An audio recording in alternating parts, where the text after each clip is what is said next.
Streaming has completely revolutionized the music industry. Gone are the days of going to the record stores to buy CDs and vinyls. All you need now is a smartphone and an internet connection.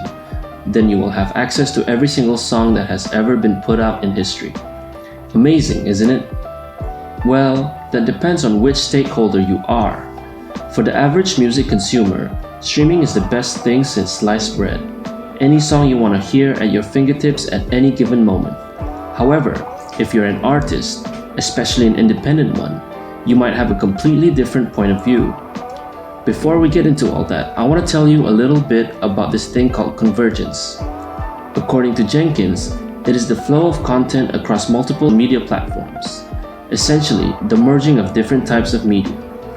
Take Travis Scott for example, one of the biggest artists in the world today.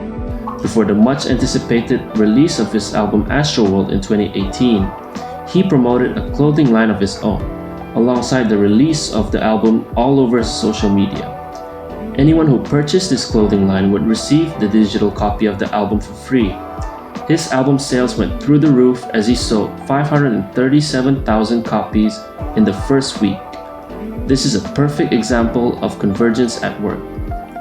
Convergence has opened up new avenues for artists to engage with their fans and promote their music.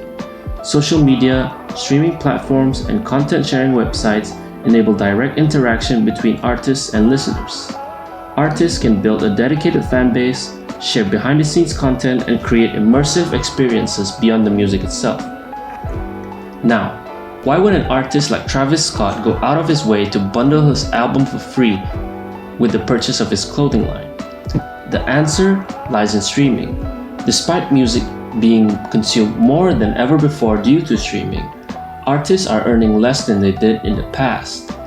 The New York Times published an article that states, industry estimates put Spotify's payout rate for recordings at about $4,000 per million streams.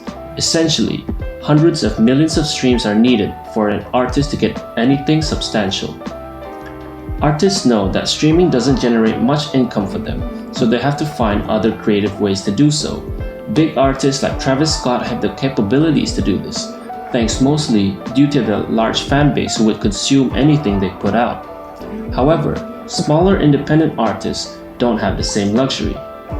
Independent artists rely on the physical and digital sales of their music much more than streaming. And with the music industry moving to streaming as the primary form of music consumption, this poses a huge threat for these artists.